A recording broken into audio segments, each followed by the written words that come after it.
Втори изстрел. Първият беше нисък, защото грешката е моя, съм сигурен. Аз съм на скалата съм ударил на 20 ярда, а то трябва да мина на втората на 30 ярда. Айде сега да опитаме.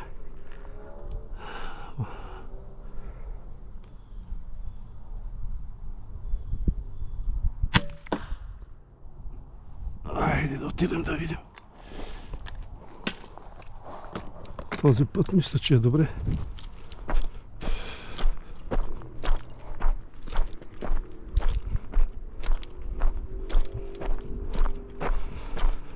Това е мишена за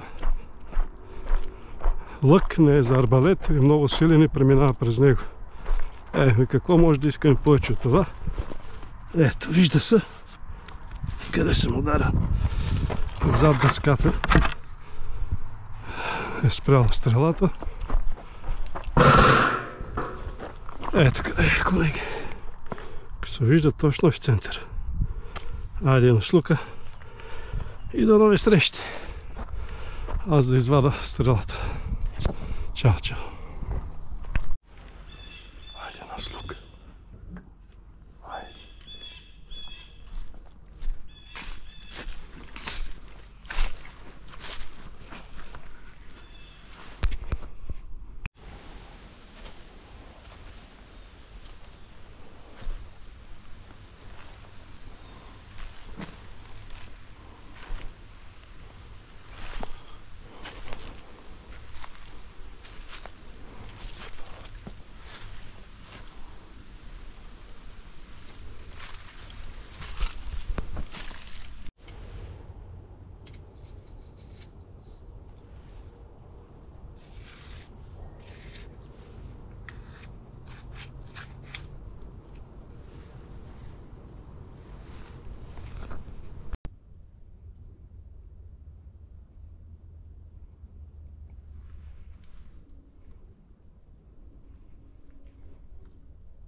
Три уреда, с които работя за белопашателен.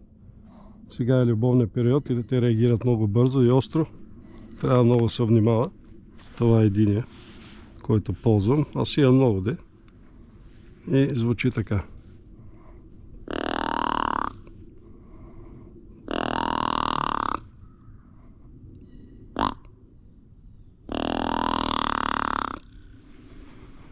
Това е първи уред.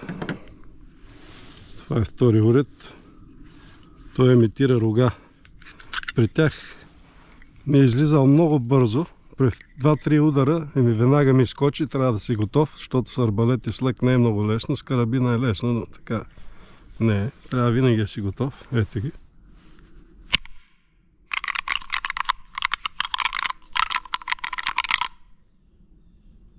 Изчакваме малко.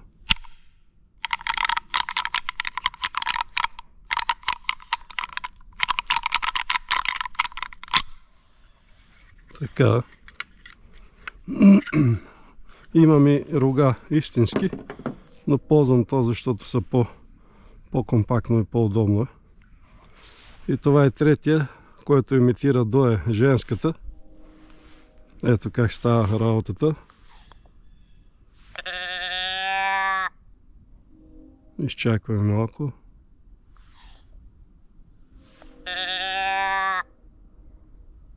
Максимум 2 пъти или 3 пъти. Това е. Сега да вървим да дерем. Нас Лука на БГ Лов и колегите. Използвам една трещотка от моята лодка. Ето както виждате.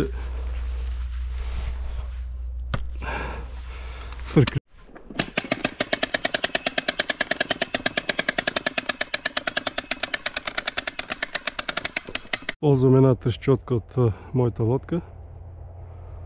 Работя сам, както виждате. Има защо. Много път съм ходил за лов, на лов за мечки, за лосове, за елени, но съм имал много акциденти